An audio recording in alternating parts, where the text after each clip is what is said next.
Here we go. I heard that whistle blow, and she's coming round the bend. Yeah, here we go. All aboard, my friends, good to see you all again. We'll be driving to the pouring rain. We'll be driving away all your pain. Look out, here comes a music train.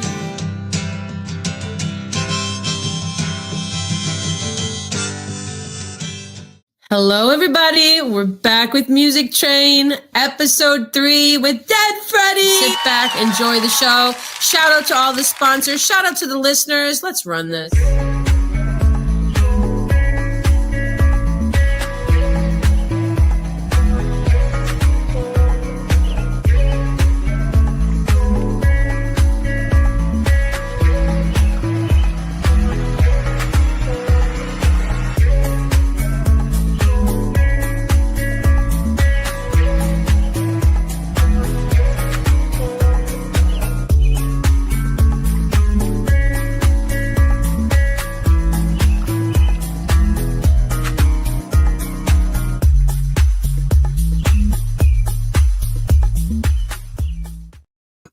Dead Freddie is in the house. What's up, Dead Freddie?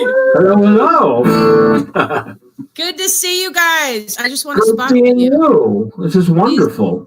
These are the guys. These are the guys. I'm going to solo them. Look at them. We've got Donatus here and Gintas. This is half your band, though, correct? That's correct. Yes. So I'm so excited. Okay, should we start?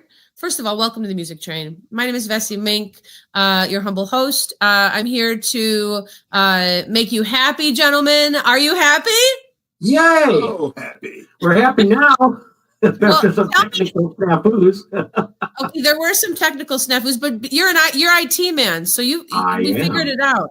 Do you guys want to start with a little bit of an introduction? Like, how did Gintas and Donatus meet? And Dead Freddie, the name, I mean, you and I met at a show in a suburb of Chicago in the south suburbs. I was playing an event, and that was a funny scene there because I was not prepared with my band to play that punk rock show. So we had to write a whole new set of songs on the spot. Anyway, right. I love you guys. I'm glad you're here. Donatus, I would love to start with you, and then we can go to Gintas. Just please a little bit of an introduction, who you are, where you come from, and you're in the band Dead Freddie, and you guys have been around for 3 decades. Is that right? Yeah. That's amazing. That's amazing. So Dead Freddie Mach 1 was originally called Dead Freddie Band, and it started actually in 1978. My friend Linus Alexa and I had a lot in common. So this is an album called Tra-La-La, and it's a bunch of Lithuanian Cub Scouts. And in 1968, Linus and I were recruited to make up this Cub Scout choir, and we sang, I think, 12 tracks, and they got recorded, and then they were released in 1969. So we're on that cover, and if you zoom in later, you'll have a game to figure out which one is me. And if you can Donatus in there. I want that vinyl. Okay, so hold on a minute. You guys are serious legends of Chicago. I forgot the venue where we met, but we met after. I think prior to that, one time, I did a little research right before heading over to Not Too Shabby Road Studio here. Another problem. Not Too Shabby Road Studios. That's my studio. So I'm kind of an archivist, an historian, and a journaler, and all that. And I went back and I looked, and I think the first time that I ever experienced Vessi Mink and Them and Me was at a Villa Park punk night, if I'm not mistaken. Oh, right. That's right. You had your pink guitar that night. It was something to see. And then you came back, and we did a show at Cairo Ale House in 2019. It was like a holiday timed show. And you came up a couple of musicians short. So it was brilliant how you recruited the other musicians that were in the your house. band. Yeah. Some of us, and I think there's another band that was there too. Yeah, I forgot the other band. But it was Dennis and I got up there, and then it was the other guy. I forgot Bill Nelson. I think so. It was so badass. And in fact, those videos are on YouTube. I will never forget that, you guys. And you know what, Gintis, you're like a badass drummer. He was able to play Gintis. I mean, Donatas, you have got the best drummer in the world. Honestly, like you have got like a drummer that knows the room, the feel, the sound, the vibe. Like it will never leave him. Question 1: how did you two meet?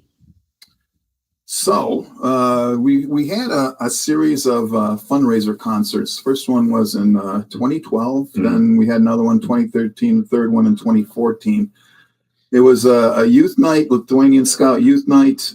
And so Gintas and I had a mutual acquaintance, Leo Putrios.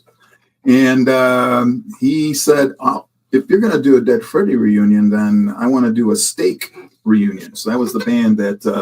that was my original band. Leo and Gintas were in back in the day. Wait, hold on. You had a band called Steak, like as in like steak? Yeah, like a T-bone steak. Like red meat steak, yeah. Okay, Yeah, not like a steak, like Dead Freddie. No, like steak, like you're like T-bones, T-bone steak. Okay. They were back in like the 80s and early 90s and stuff like that. So you guys are so eccentric. I love it. You're so eccentric. I love it. Okay, I'm listening. So we had the first show in 2012, and then Gintas and Leo parted ways, and then there was a coming back together, and then Leo approaches me and goes, "Hey, you want to have the best version of Dead Freddie ever?" Well, of course I do. And so he then introduced me to Gintas. I mean, I saw Gintas in 2012, but really didn't have a conversation at that first fundraiser. And so then, so it was in November of 2013 when we started rehearsing for the 2014 in this very room edition of the Youth Night Special. So very cool, the Youth Night Special. You guys are famous for doing lots of really cool, kind of cultish, kind of like what is this one? The Amazing Heebie-Jeebies. What's up with that? Rockabilly Cabaret. Can you tell me about that? Oh yeah, Ari Paloma. GB, we've also known her for quite a while. Yeah. They're like garage rock, psychobilly kind of a sound. They do some covers, but they do a lot of their originals. I think they have maybe 2 or 3 CDs out from way back. They haven't done anything too recently, but to me, Ari is the human version of a praying mantis. She has limbs that are abnormally long, and she has such a great stage presence. She does. Using all those limbs, and her voice is magical, and the guys that back her up are really good. And so, I remember hearing of. I actually met Ari through Ari Nova Rhythm Collective through Big Man Chrysanthemum Wozniak, my buddy who passed away, who I collabed a lot of music with. I think you've met him as well. I remember. Yes. Yeah. Shout out to you, Big Man, wherever you are. He's like, I am everywhere. I am Big Man. That was who Big Man was and is forever. So you have audio cassettes. It says a very limited edition, 15 audio cassettes prepared by none other than Gintas. How do you say your last name, Gintas? Boinavichas. So. Now that is a great name. So were you born in the States? Yeah, I was. Yeah, first generation Lithuanian. So okay, my parents were from Lithuania, just like Donatas is. And during World War II, they came over. And we're first generation Americans. Yeah. Mm-hmm. So we have that in common. Although when I mentioned that to my friend who's Maidu Indian in Los Angeles, he said, no, I'm a first generation American. I'm first generation because I'm native. And I was like, well, hold on a minute. But my parents came from a different land, and so am I. So we had that discussion. It's interesting perspectives. How do you find that perspective plays in your music? And I'd love to either have you play a song live or jump into one of your tracks here. We have 3 tracks here from you today: Superstar, In Heat, and Kaya Grazumiske. Did I say it right? Pretty close. Kaya Grazumiska. Let me try again. Kaya Grazumiska. Yeah. Okay, I did it. So should we jump into one of those after this quick question about perspective and music and songwriting? Ultimately, how many songs do you have? How many songs does Dead Freddie have? We have 26 tracks that have been released. Okay, great. So people can covering 3 pieces of vinyl. Yeah. Okay, 3. So you're always selling vinyl as well. It's not only available on streaming platforms, but it's also available. Yeah, we have physical product. Yeah. So guys, check it out, Dead Freddie. You can follow them on all streaming platforms, Spotify, iTunes, all of them. That's where they're at. Yeah. And so we can also find them and you can get in touch with them and email and text with them. Okay, wait, let's get a close-up of their record here. Hold on. I want to see what you were doing here. You got that? Oh my goodness. I do need help. Yeah, give me one. Yeah. I want some of the, I think I actually bought a couple of those actually. Let's see. What do we have here? Yay, look at that. What are these names of these records? Can you tell me what the names? Oh my God, I love it. Look at that. So the White Album, so-called White Album, is eponymously titled. It's the Dead Freddie album. Yeah.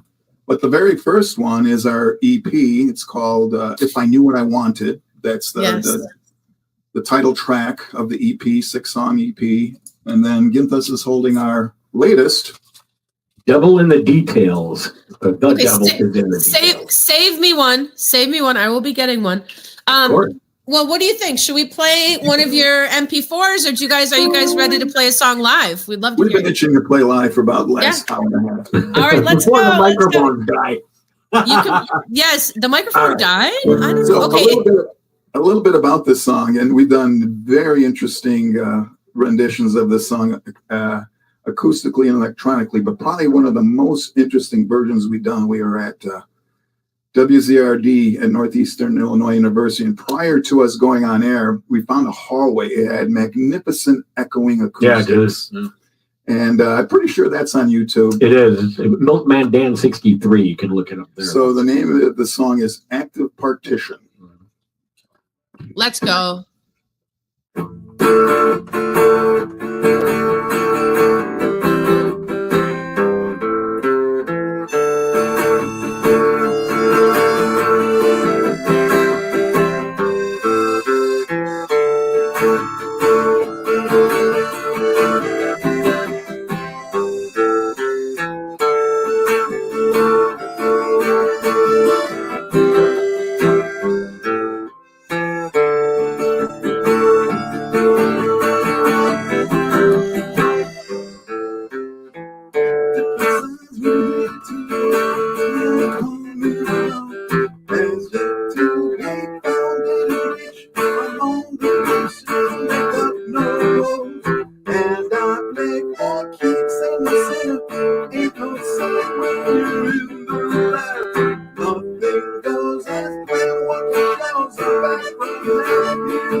Yeah, when we play that song around Halloween time, we merge it right into a Bauhaus song. Bela Lugosi's Dead. Yes. Does Dead Freddie ever get into arguments? Does it affect your music? And what are the name of the other band members? Well, Dead Freddie fought in the past. Donatas and I don't fight. We're best friends. We don't fight. But there's a past history, boy. Let me tell you. Okay, there's been some explosions. All right, I want to know. That it's very amiable to each other. Yeah, we love our current lineup. We've got Nick Dubois on guitar, who was actually originally he played bass with us. He's on the first EP. Then he took a little sabbatical, and then he came back as a guitarist. And then we got Carl Sperling on bass. So it's we have a nice little group. It's a really great version of Dead Freddie. Very, very cool. Who's the guy in charge of The Fall? Who's that guy? Mark E. Smith. Mark E. Smith. So Mark E. Smith, over the years, had how many backing musicians filling in?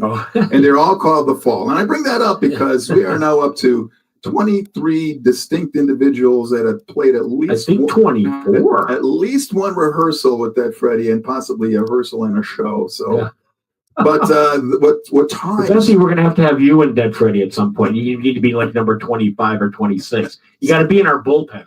Oh my God, I want to be so bad. All right. So we'll talk. What ties us all together is the actual DNA of the music. Songs that Linus and I put together back in 78, 79, started playing in 1980. But we usually, no matter how short the show is, even if it's only 6 or 7 songs, 2 or 3 of those songs are going to be those legacy songs. Yeah. And, Gintas has been very good about capturing that essence of the original Dead Freddie and carrying it into the new songs that he's written for us. Well, it's strange. When I first joined, so now I'm going on 11 years now, I think. I'm actually, besides Donatas, I'm the second oldest member to be in Dead Freddie. Even the original members weren't in Dead Freddie as long as I know. Let's when I first joined, it was like, well, I have to learn these songs. So there weren't really any tablatures for them or no charts or anything.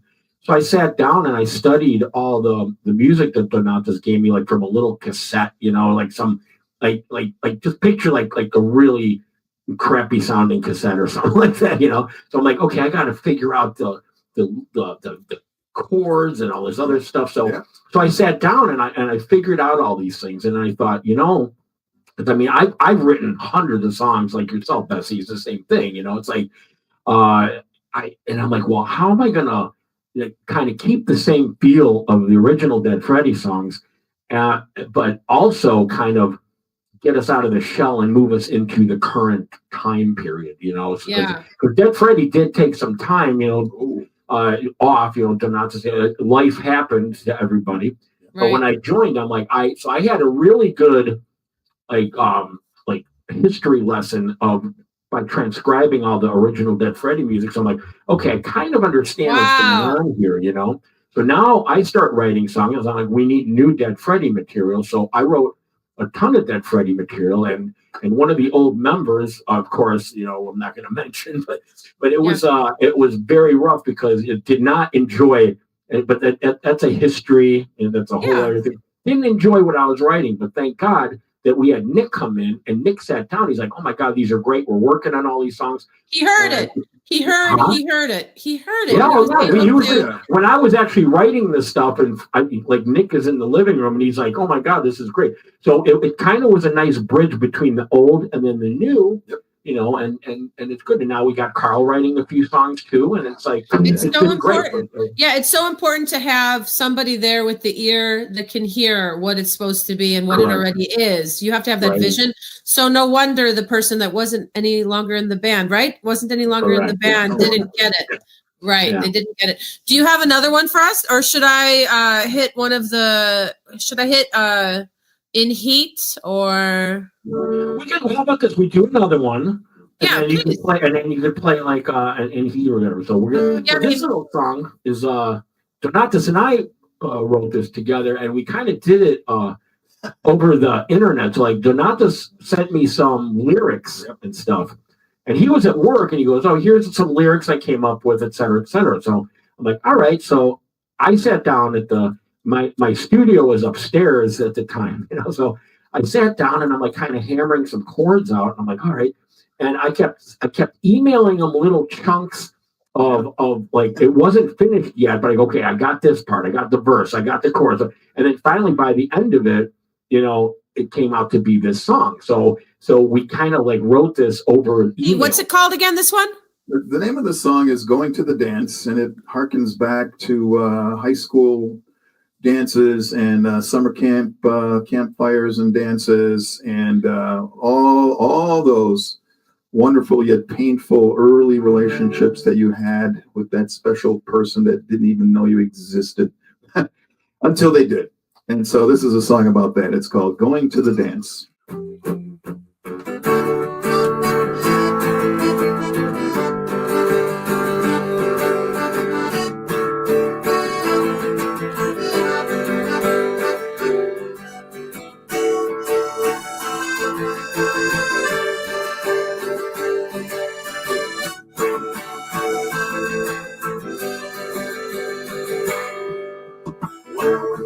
I like to run around, but as I got older, I wanted to get down. It's disco, moon dancing, you get to open doors when you go prancing. Then the song changed from fast to slow. You get to move in and go toe to toe. I'm around the waist doing this. If it was lucky, I'd get a kiss. I was a good boy, always a friend. Mother trust me, to bring them home by 10. I was a Boy Scout, true and pure, but the fire inside, there is no cure.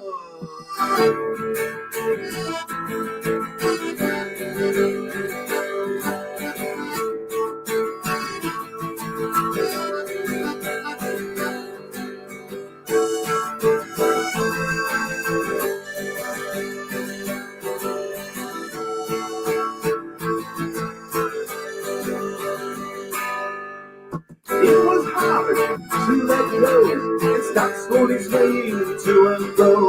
Well, baby girls when dark and sandy, and boys will be boys when they're attended. I was with me back to the bride, dancing the man till the looking on. I'm the one who was through me and came home with me. I was a good boy, I was a friend. Mama would trust me to bring her home by 10. I was a Boy Scout, true and pure, but the fire inside, there is no cure.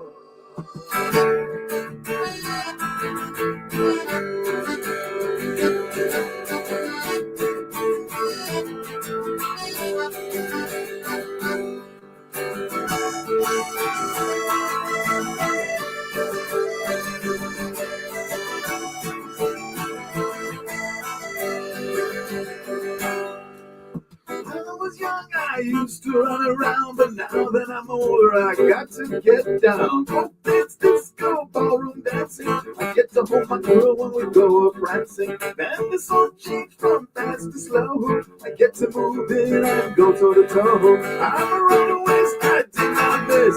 I pulled her in close and I got that kiss. I was a good boy, always a friend. Mother would trust me to bring her home by 10. I was the Boy Scout, true and pure, but the fire inside, there is no cure.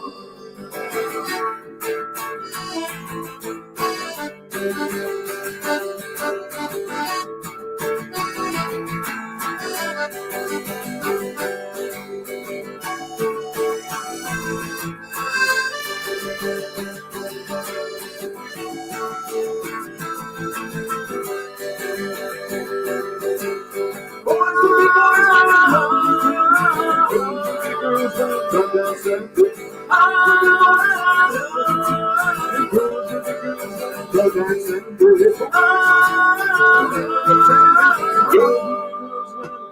There is no cure.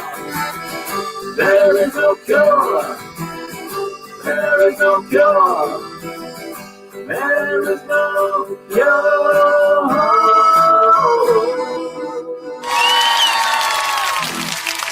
Oh my goodness. I love it. I absolutely love it. You guys, The Fire Inside. Did you say that? I love that song. I know that song. I know that feeling. To be young, to be wanting to go to the dance, to be wanting to dance with the one you love, to be brokenhearted because they left you, because it's hard to be in love when you're young. That's right. And girls will be girls. Yeah, I made you something. Check it out. Check it out, guys. And boys will be boys. That's right. You have a hot sauce company.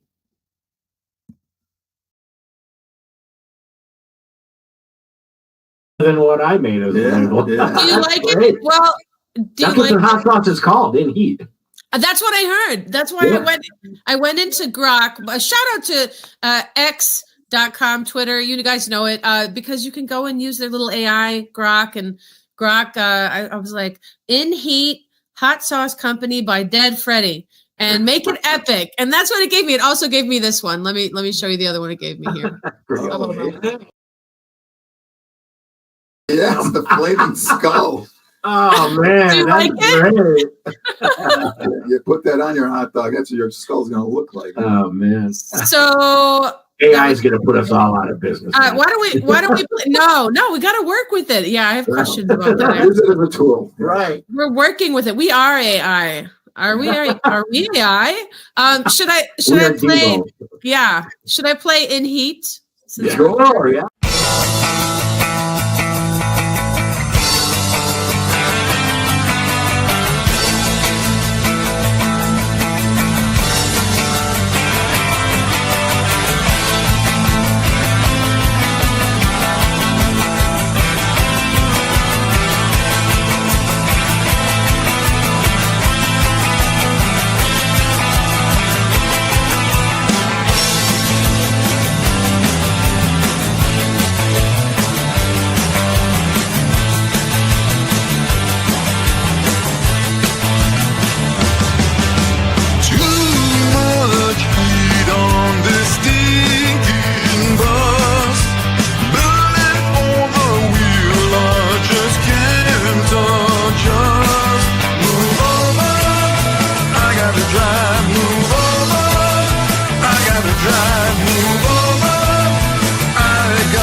And the story behind it is that we all were going to school at the time. You know, a couple of our original lineup guys were still in high school, and my friend and I, we were already in university. He was going to U of I at Chicago. I was going to DePaul, and every day we had to go on a stinking bus and a stinking train, and it just got to be old. And this song was a little bit about the frustrations of that period of your life where you don't really see, why am I even going to school? Why? Oh my God, I've been this bus. So that's the story behind the song. But then, you know, Dead Freddie did the original version back in 1980, and then there was a long gap. And then between Nick and Leo and Gintas, they came up with a very interesting version. It was more psychedelic. Yeah.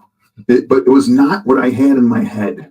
And so I think that's probably the only time you and I have ever had any kind of, not a fight, but we had a disagreement. We had a serious differences on how. I was very on board with that, and you weren't. Because, you know, the psychedelic version is very cool. And someday that'll be on the In Heat Dead Freddie album number 10. So is there the you know, the box set Dead Freddie? Do we have all the songs? Not yet. No, it's like my big joke was because honest to God, like we have, I don't know how many versions of In Heat we had. And So when we worked with this, so Gary was with us on this release. Gary Baca, and we want him back. But that's another story. That's another story for another day. But we love Gary. So Gary, when we worked on this song, we finally came up with the definitive version that Donatas did like. But in the meantime, when I thought about it, I'm like, we must have like 14 versions of this that you didn't like. So I'm like, I told him, I go, we should just come out with a whole album of just. Yeah, that's the inside joke. And call it. I don't like it. Yeah, right. Yeah.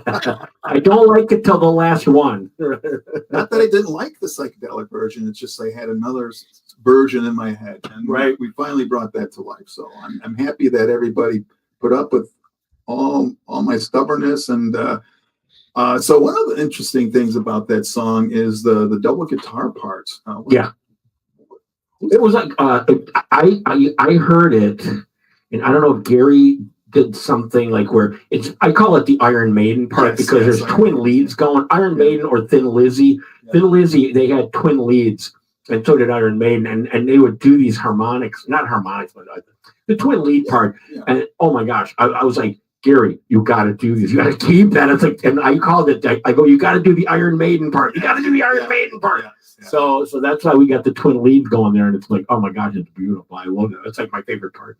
You guys are one of my favorite bands. You know how to please a crowd. You're fun to listen to. You're fun to watch on stage. And you have some of the coolest merch out there. I mean, Dead Freddie bowling shirts. Yeah. You got Dead Freddie ska shirts. Yeah. You got the audio cassettes, Dead Freddie coloring book, Dead Freddie in heat hot sauce. How dope is that? Where can we get all of this? We can get it all at Dead Freddie and Friends on Facebook. You can email them as well at info@deadfreddy.com. Don't forget it's FREDDIE. Info@deadfreddy.com. You also support local bands like crazy. This is right from their bio here. We get out to support as many local and regional artists as we can. If you want us to come out to support your band, reach out to us at info@deadfreddy.com. You know, that's so cool. That's what it's about. I mean, it really is. The indie music scene. How has the local bands in Chicago supported you? Can we give some shout outs to people? Can we give some shout outs to Chicago and elsewhere? Sure. Absolutely. Sure. We're coming up on a series of shows. We can talk about that a little bit later, but there's probably a half a dozen bands that we really stay in touch with. We're going to be playing some shows with them. So we love James the Boneless. Oh, James the Boneless, man. Interesting character. And then we love Steve's in the band, SITB. We like the Larvettes. We like Acton's Dictum. I always have a hard time saying that, but I love them. The Larvettes are going to be on our show. Are they really? They're going to be on our show. We have 3 punk bands. You guys made it happen. The Wellheads, essentially. You know, I went to see the Wellheads, and they had the Larvettes, and they booked me to open up their show. And of course, I'm thinking Dead Freddie, Wellheads, and the Larvettes. Like, let's go. So everybody said yes. So thank you so much for making season 7.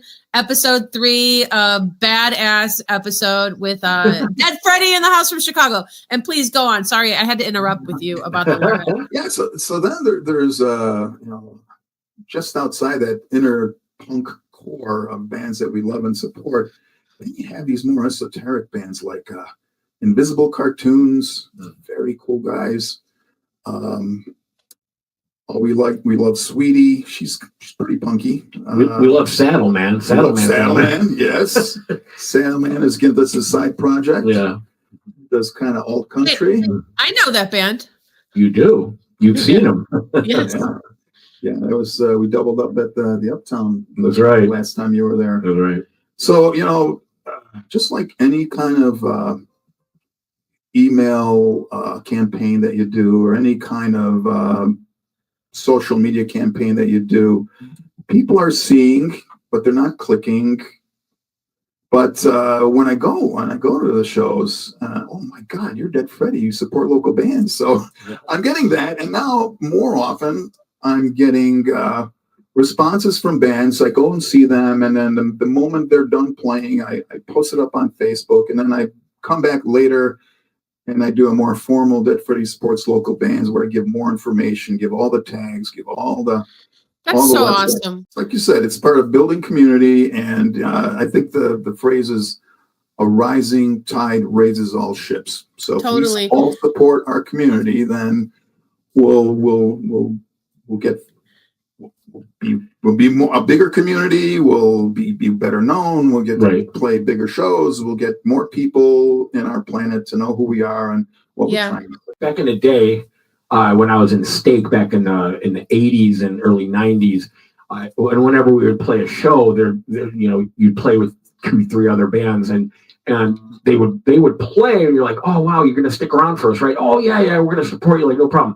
Literally, like they take a crap and then they leave, and it's like, well, wait a minute, why aren't you? So that was very rampant back in the late 80s, early 90s in Chicagoland area, and I mean, it really used to like cheese me off, because I'm like, well, wait a minute, we're supporting you, we watched you on. So, hence, Sherman set the Wayback Machine. Now that Dead Freddie supports local bands, it's really great to see all of us support each other, and we all kind of call each other, whatever, and we get bands. I mean, you're included in that, Bessie, and it's just like, so it's kind of like we did form this little community and stuff, and it's such a different atmosphere now. It's great. And it's more fun. It's more fun when everybody's there. It's more fun to have that's actually how to even make a big scene happen again. Wait, musicians support each other. That's right. Like we support each other. We stay for the show. I can't always stay for the full show. Sometimes I had to leave the Larvettes. Like I stayed for the Wellheads, of course, but I had to leave because I had a long drive. A big storm was coming, and I was so tired. I was like, oh my gosh, how am I going to stay awake? Right. Because of just the time. What's exciting is that you're going to play me another live song, aren't you? Sure, what do we got? Sure are. We're going to go classic. We're going to go so classic. Mary's Waiting, first written in 1978. We played our first show in April of 1980, and I believe this was the second song of the first show that we ever played. It's called Mary's Waiting.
Hey baby, it's melting fast. We like cool and a warm night past. We didn't expect Mary to be waiting in the yard. Always pumping through the passion. To your cheek and send me crashing. I'm okay, I got Mary waiting in the yard. Going guys, going into the light. Oh, it's all you. Let's go off and carry on brand new. Why you talking? She is brother than me. But the name is for me. Mary's waiting in the yard. Mary's waiting in the yard. Mary's waiting in the yard. Mary's waiting in the, Mary's waiting in the, Mary's waiting in the. I love that one. Mary's waiting. She's not still waiting. Is she still waiting in the yard? Still waiting, yeah. Still waiting in the yard. I love that one. You just said you played it every. She's waiting again. Yeah. So is there a music video for Mary's Waiting? Yes, there is. In fact, Gintas did a great one a few years back, and I'm actually working on a Mary's Waiting anthology video where I take a clip out of the multiple times you've done Mary's Waiting and switch from one performance to the next with every line change in the song. That's become a bit of a project. As you well know, you do video editing, so you know what a pain in the rump that's going to be. Yes, I do. And I do know, and any help you need, let me know. I love to do it. Also, I heard some Beatles, Monkeys. I heard some 60s. I want to know about your heroes, your musical heroes, and your very first, concert. I'd love to hear about those things. Oh, sure. Well, the very first concert was again in April 1980. So we're coming up on 45. Oh my gosh, that's crazy. 45 years of Dead Freddie. I need a T-shirt. I need a T-shirt that says 45 years of Dead Freddie, please. But I was a fresh T-shirt design, but that's not in the current upcoming design. But I love your idea. We'll have to think about that. I was asking specifically your first concert that you ever went to. Musically, the first show. Yeah, and your musical heroes. Yeah. They weren't necessarily my musical heroes, but my sister and 3 of her girlfriends had an extra ticket. We saw Neil Young, Jesse Colin Young at the Chicago Stadium, and I almost got thrown out by an Andy Frame bouncer because there was a beach ball being bounced around in the stadium, as was the habit way back when. And as Andy Frame was coming up the stairs, I knocked it out of his hands, and he was not pleased. He grabbed me by the back of the collar, and thank God, I had. How old were you? You were so young. I was like 16 or 17. It was Neil Young or Neil Diamond? Neil Young.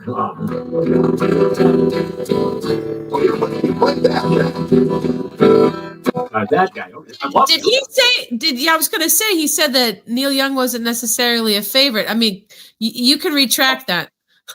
Well, I love Neil. I'll rephrase. I'll say there's so many musicians that I like, but Neil Young does not float into my top 10.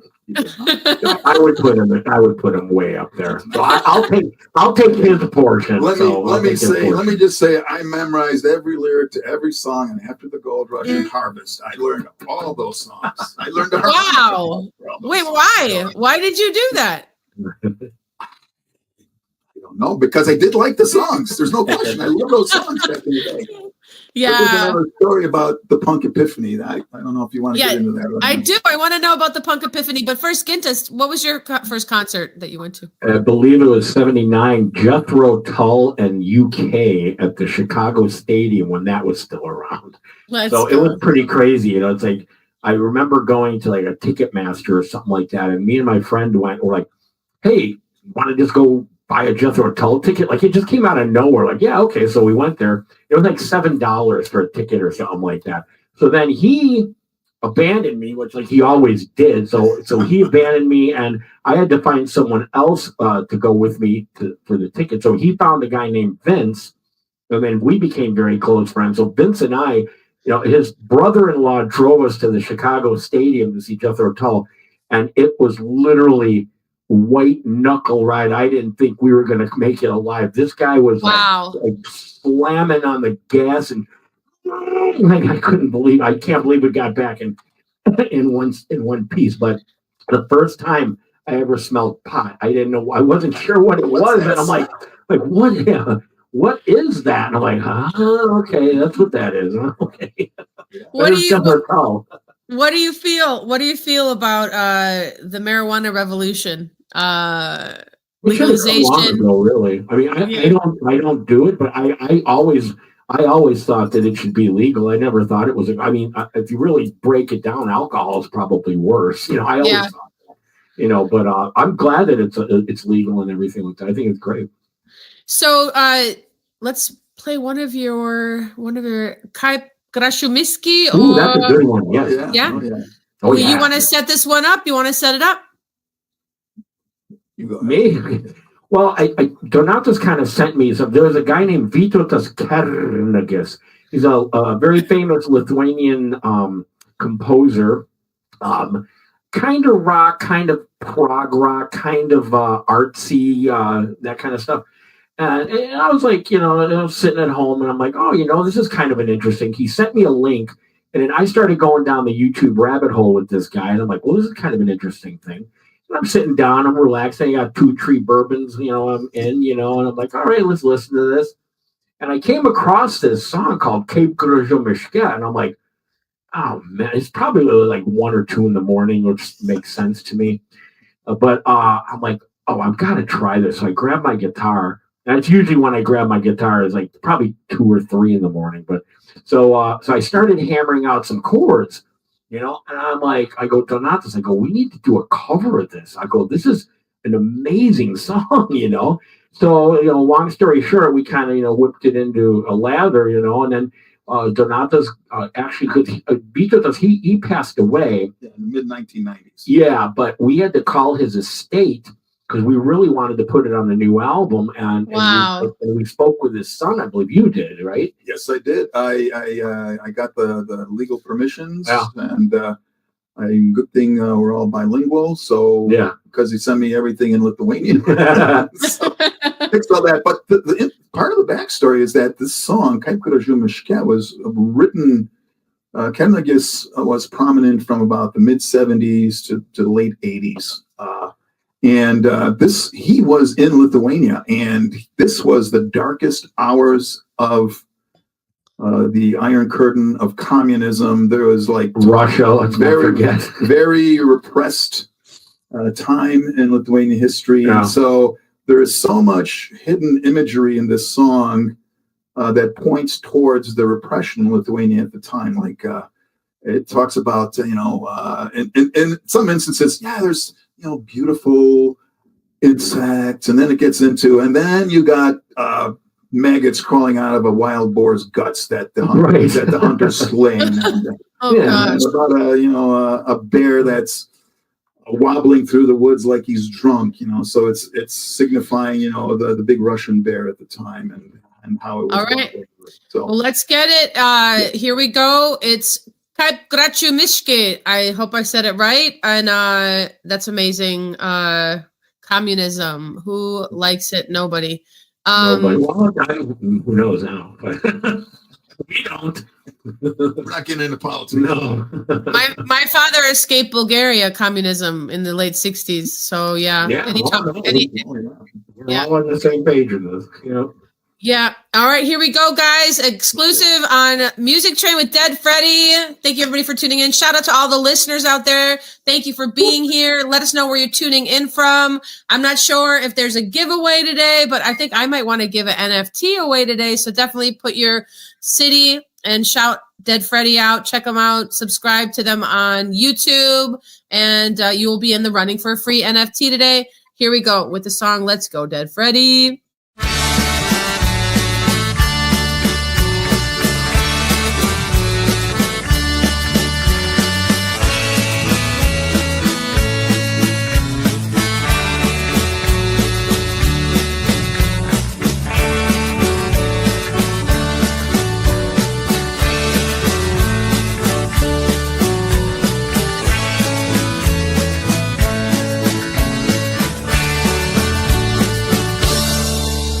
Man vasara miške patinka, tiek daug visokių kirmelių, ilgų gyvačių čia nestinga, anie gražiolių surbelių. Šerno viduriai išverda, ten raitosi riebus žaltys ir klaidžioja tarytum kirtas. Medžioklių sužeistas laukys, Kaip gražu miške, vasaros laike. paslaptingą mirgučiam, kaip gražu miške, vasaros laike, paslaptingą ir gudžiam, šiom donatai šiom.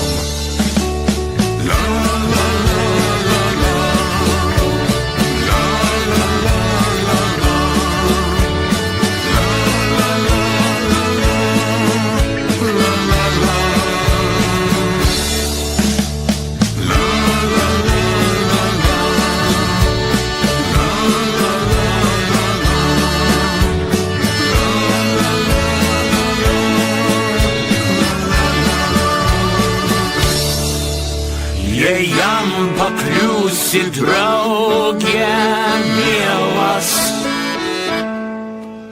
tave jis dailiai sudraskys ir pagiedos už tavo sielą. Lakštinga galva šudys,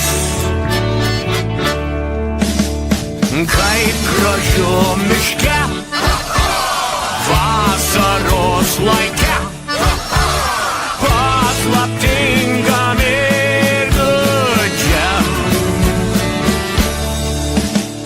Kaip gražu miške, vasaros laike, paslaptingam ir gudžiam. Donata, don't be stingy.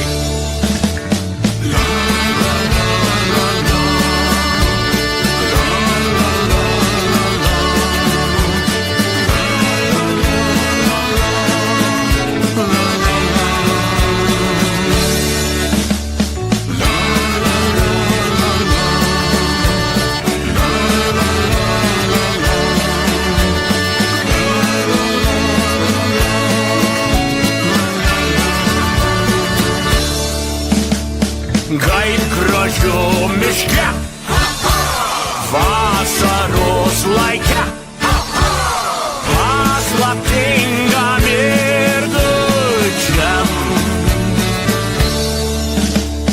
Kaip gražu miške, vasaros laike, paslaptingam ir gudžiam.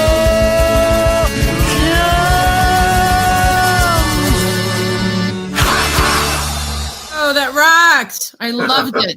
I was dancing. So we have a YouTube video of that and has English and Lithuanian captioning. That was so rad, you guys. Then you'll know what all those words are. I think I do remember that now. Now you mention that. Yes, that's right. Yeah, because it's translated. Cape Mishka means how beautiful the forest. But the irony about it is there's nothing beautiful about it. There's all kinds of rotten, like what Donata's saying, all kinds of rotten crap in there and what have you. There's like dead snakes or whatever, but it's beautiful in there. So fun stuff. Let Betsy talk. Okay. I was gonna just say there's a song I wrote recently for the forest, Shiba Sequoia Forest, about the Sequoia dendron giganteum trees. They're the biggest trees in the forest, not the tallest, but the biggest. And it's an NFT brand, an NFT project called The Lads. I was going to ask you if you had created any, or if you were interested in creating any NFTs, digital artifacts of your music represented on the blockchain through Ethereum, Polygon, Bitcoin. If you know about any of that. You have a newsletter that you put out every week, every month? Every month. I think we're up to edition number 87 now. Look at that. That's so cool. Been a long time. Jeez. Go to info@deadfreddy.com. We have a splash page where you can sign up for the newsletter, and that offer is still there. If you sign up for the newsletter and you share your mailing address, we'll send you a CD. So that's still on our splash page right now. That's a great deal. Yeah, that is. Okay, so let's talk about Dead Freddie live in Chicago. What are your shows that are coming up? So we're going to have one that's going to be further out of town. It'll be April 26th. That'll be out in Freeport. We'll be part of the whole Pretzel City Polka Fest in Freeport. We'll be playing at the Winnie Shake Public Theater with Flaccid Pickle, Hot Lemon, and Robin Lobbins, I believe. So that'll be an overnight stay. That'll be a fun trip. But closer to home, we'll be playing kind of a power pop flavored show on May 2nd at Heroes West. Yes, in Lamont. So we'll be playing with our friends Go Time and the Spindles. Yeah. So that'll be again, other band that we become friends with, and it's great. Again, it's starting the whole musical community. I need to get to your shows. I'm going to co-sign that. I will be at one of those shows, probably the one with the Spindles, because that's. If you still love your punk, our last show of our little spring mini blitz here will be May 9th. It'll be Punk Rock Tacos number 65 at Civitas Poblanas in Villa Park. Nice. Let's go. I'm going to be there. They got great food there. Got great food and usually have great music. Yeah. If you're playing there, no doubt. So check this out, guys. Tell me about the Superstar song. Well, the Superstar song started out way before I even knew Dead Freddie. So I wrote this song. It was originally called Horatio Hornblower, is what it was called. And I wrote it a long time ago because I was going to come up with a concept album for my own project, which was called Friends of the Moth. And the album was going to be called Sanctify for Getting High. And it was basically about a person who thought he was Jesus Christ. Sort of like Tommy, it was kind of based on Tommy. So the song was called Superstar. Eventually we called it Superstar, but it was called Horatio Hornblower. And basically, the person keeps thinking like, I'm a superstar no matter where you are, blah, blah, blah, blah, blah. Yeah. So I was going to do the whole album as, it was very similar Tommy concept. The guy had like a Jesus complex or something like that. Well, anyway, so that got set aside. And then, set the Wayback Machine forward to Dead Freddie, and we were looking through stuff, and I sent that to Donatus, and I go, is this something we could maybe use? Because I had my own demo of it, and he loved it, and then we decided to record it, and we turned it into Superstar. So more often than not, it's either our opener or second song in our set. Yeah. Very cool. And what record is it on? Which record is it on? It's on the most recent record called The Devil Is in the Details. And that's released. When did you release that one? In December of 2023. Okay. Are you working on a new record? We are. Yeah. We have about 17 songs on the list. With possibly, and then we still have the creative process happening where the guys go, well, I got a song. Well, I got a song. Yeah. Okay, well, now's the time to bring them out. So, fortunately, Gintas has got the not too shabby road studio. Yeah. We were looking at it. New studio. Kind of whipped into shape. So we'll do our basic demo tracks here, and then we'll think about either going to a pro facility or asking somebody that we know to do the mastering. Nice. So we've had a couple setbacks lately. Gintas had hernia surgery. Number 4. Number 4. So he's pretty much recovered now. And then most recently, our bass player, Carl, hurt his back. So that could be 6 to 8 weeks before he's in show shape again. Well, I hope everybody, takes good care. Also rest as much as they work. I know you guys are very hard workers. We have a lot of bubble wrap. We're just going to wrap ourselves in bubble wrap. I love it. Okay, we're going to listen to Superstar right now. You heard it. It's on their new record, which came out at the end of 2023. You got to check that out, everybody. Definitely find Dead Freddie and Friends on Facebook. Subscribe to them on YouTube at Dead Freddie. And also follow them everywhere streaming music is sold and streamed. Dead Freddie Rocks, Chicago. Here we go with Dead Freddie's amazing Superstar.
go check out the record. You got to go follow Dead Freddie.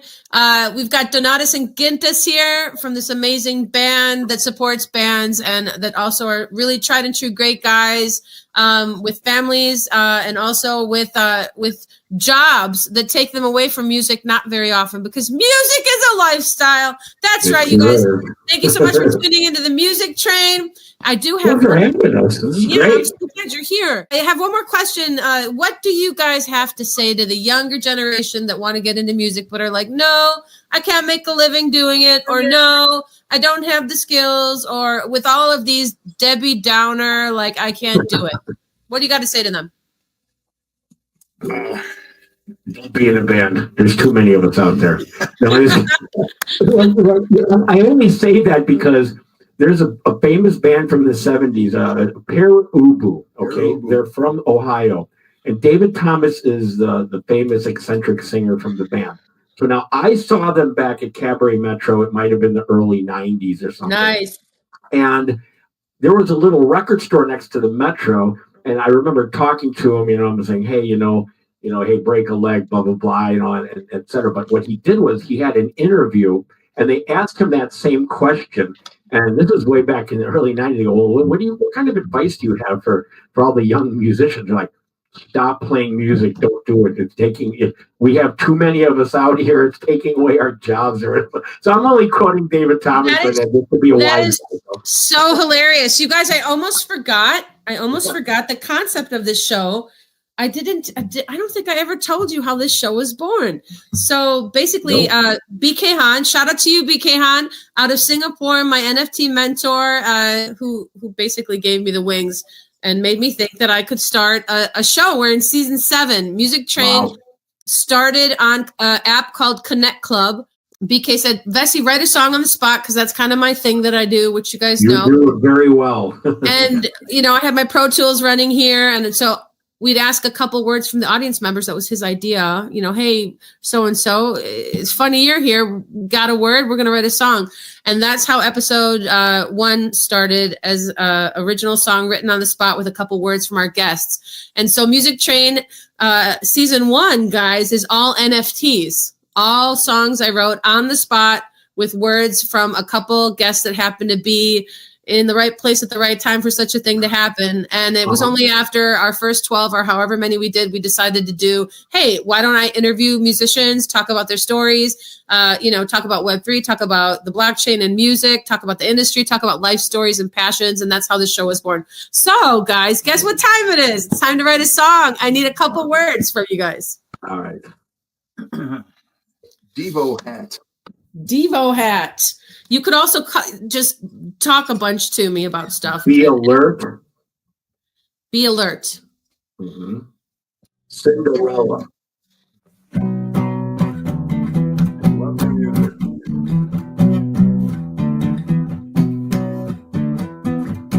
I got a Devo hat on. Cinderella says, be gone. Stay alert, stay alert. I got a Devo hat on. Cinderella says, come on, stay alert, stay alert. Where are we going anyway? Where have we been? It's a brand new day. Come on, Dead Freddie! Dead Freddie! Dead Freddie! On the music train, on the music train, on the music train, yay!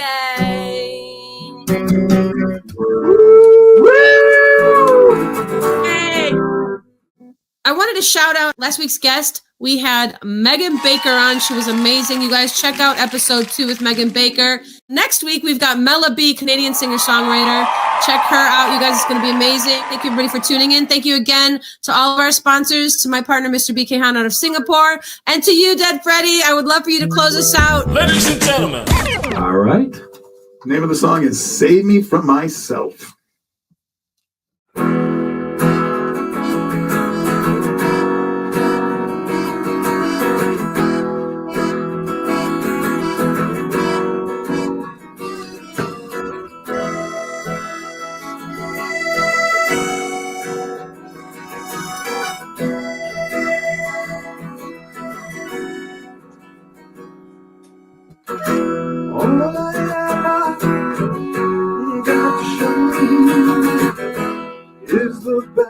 of my army coat.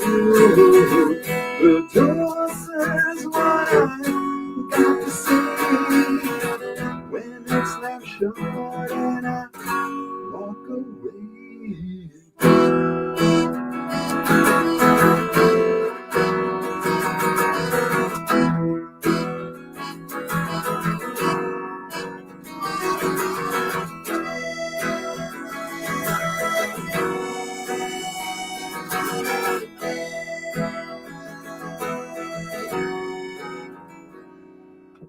The door says what I got to say when it's left shut and I walk away. 'Cause this has got rooted in me. I can't be what I want to be.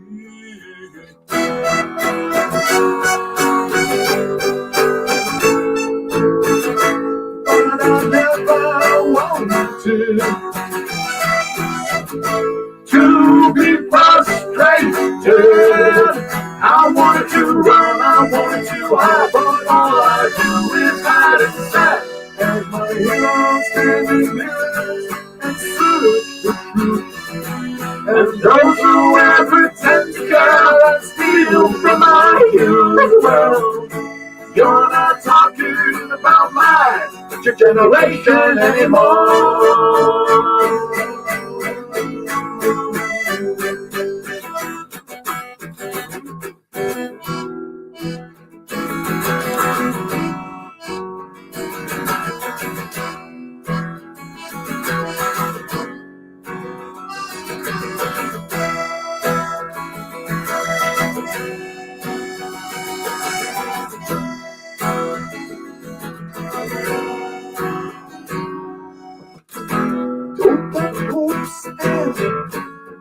So afraid, back and forth on the L train. Don't I know this is my plan to do something with my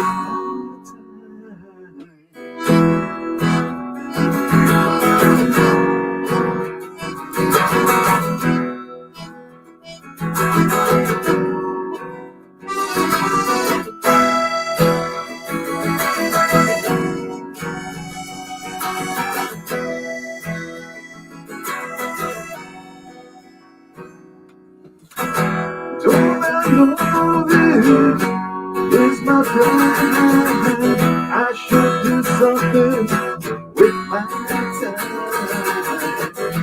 'Cause this has got rooted in me. I can be what I want to be.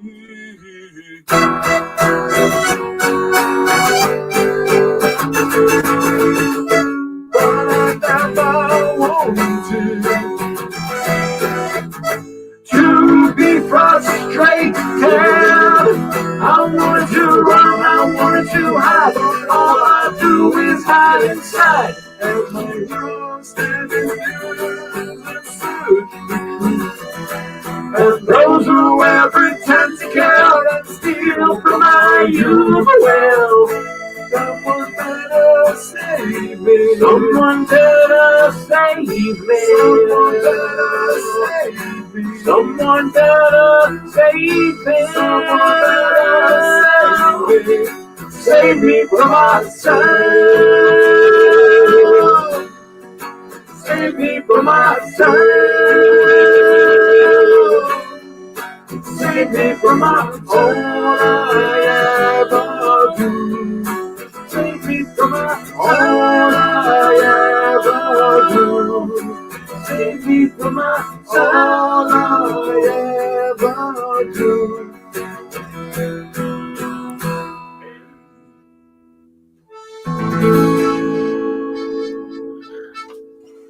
That was so epic. I loved that one. It's probably my favorite. What a protest song, you know? You're not talking about my generation. Right. That's a serious song there. What was the title of it again? Save Me From Myself. Save Me From Myself, which really lends itself to these times. We didn't really talk about political activism, but obviously your songs are jam-packed with representation of being liberated from the chains that bind. I really, really love that one. I wanted to find out, thank you so much for being here, Dead Freddie. I'm so honored to have you here. Can you answer a quick question about the name of your band? We didn't talk about that. The name Dead Freddie. Where did yeah. So when we were first putting the band back together in the summer of 1979, Linus and I had already put together a bunch of songs. Well, we need to go to the next level and get some musicians to play with us. And so we had some social circles, either through our Lithuanian folk dance group, through the Lithuanian Scouts, through the Lithuanian Youth Choir. We were very practicing Lithuanians, so to speak. And we were at a basement party with this whole circle of friends that we were. And somebody heard from somebody that we were looking for some musicians to start a band. And so we found a couple of guys. They're two brothers. And then there was a friend of the brothers who's actually a drummer, which is crucial. And so then we started rehearsing, and we actually booked a show for a social event. And so, we have to have a name before the show. And so, what we do not want is a band name that starts with the word "the." We don't want to be the Cars, the Boats, the Beatles. We do not want to start with "the." So our original bass player at the time, a guy named Vitas, was still going to Quigley South Seminary over on 75th and Western, whatever the heck that was. And he mentioned this to his circle of friends at school. And one of his friends was like, well, I was going to start a band, but that didn't work out. So I thought of a good name. It came to me in a dream. And in this dream, the name of the band was going to be Dead Freddie. Wow. So this came to somebody in a dream, and then the friend of the bass player told us, and we go, well, it's better than anything we got already, so let's do it. And then, you could work up all kinds of imagery around the name Dead Freddie. And it's so good. It's so good. And the Dead Freddie wouldn't work. The Dead Freddie wouldn't work. No. And that's some really good telephone, because, usually, things get crossed, like somebody said. That's a good telephone. You heard it here, guys. The original, the one and only Dead Freddie.